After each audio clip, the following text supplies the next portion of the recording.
Воспитанникам Ценского детского дома к пристальному вниманию гостей не привыкать. Летом минувшего года его навещал Павел Астахов. Омбудсмен заполнился доскональным изучением условий пребывания детей, а также конечным резюме. Уровень усыновления детей надо повышать.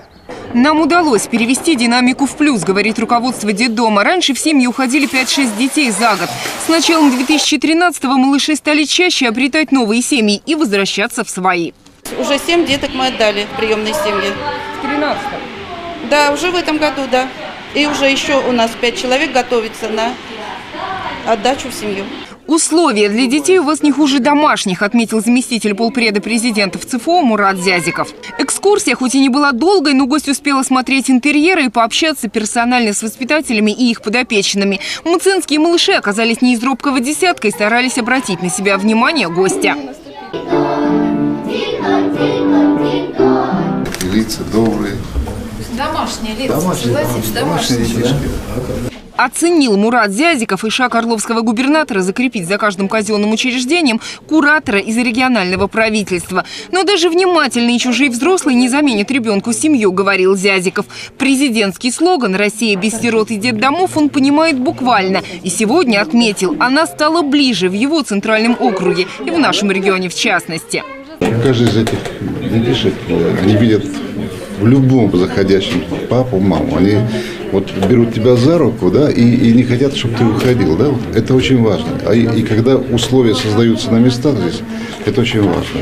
Основную часть поездки Мурат Зязиков посвятил Орлу. В областной столице он вникал в личные проблемы жителей, а затем в ГАТИ и в общепоселковые. Здесь одна на всех ежегодная беда. 50-летний мост не выдерживает испытания большой водой. Вот уже 4 дня поселок разделен на 2 части. На суше дежурят экстренные службы. Мы началу весны не радуемся. Главная боль возникает тогда о том, куда устраивать детей, о том, куда устраивать, как ходить на работу.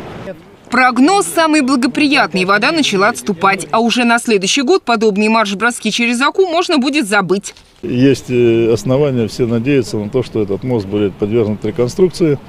И он будет поднят.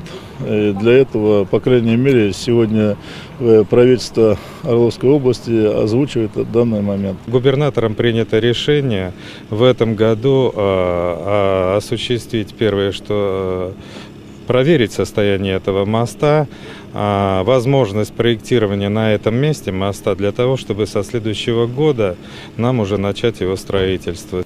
Мурат Зязиков одобрил такие планы и порекомендовал экстренным службам держать ситуацию под контролем вплоть до отступления воды. Свой орловский визит заместитель полпреда президента в ЦФО завершил в региональном перинатальном центре. Его рабочая поездка в наш регион финишировала в Орловском доме ребенка.